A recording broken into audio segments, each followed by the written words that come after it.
রাজশাহীর বাগমারায় বিএনপি মনোনীত ধানের শীষের প্রার্থী ডিএম জিয়াউর রহমান জিয়ার নির্বাচনী জনসভা অনুষ্ঠিত হয়েছে।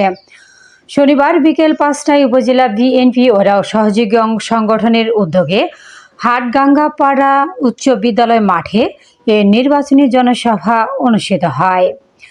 অনুষ্ঠানে সভাপতিত্ব করেন ভবানীগঞ্জ পৌর বিএনপির সভাপতি আব্দুর রাজ্জাক। প্রধান অতিথি ছিলেন বিএনপি মনোনীত প্রার্থী ডিএম জিয়াউর রহমান জিয়া।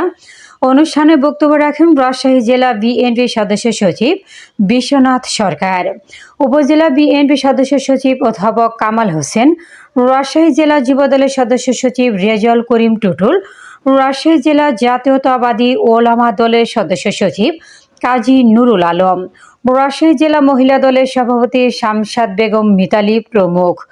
2টি পৌরসভা 16টি ইউনিয়নের সকল শ্রেণীর নেতৃবৃন্দ উপস্থিত ছিলেন।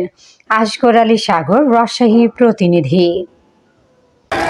বাংলাদেশের গণতন্ত্র উপজেলা হাটগাঙ্গাপাড়া চাষ করতে গিয়ে 1 কেজি আলুর উৎপাদন খরচ পড়ে 15-20 টাকা।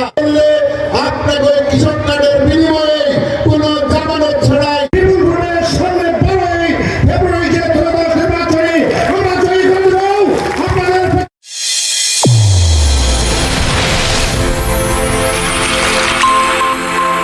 চ্যানেল A1 হৃদয়ের স্পন্দন।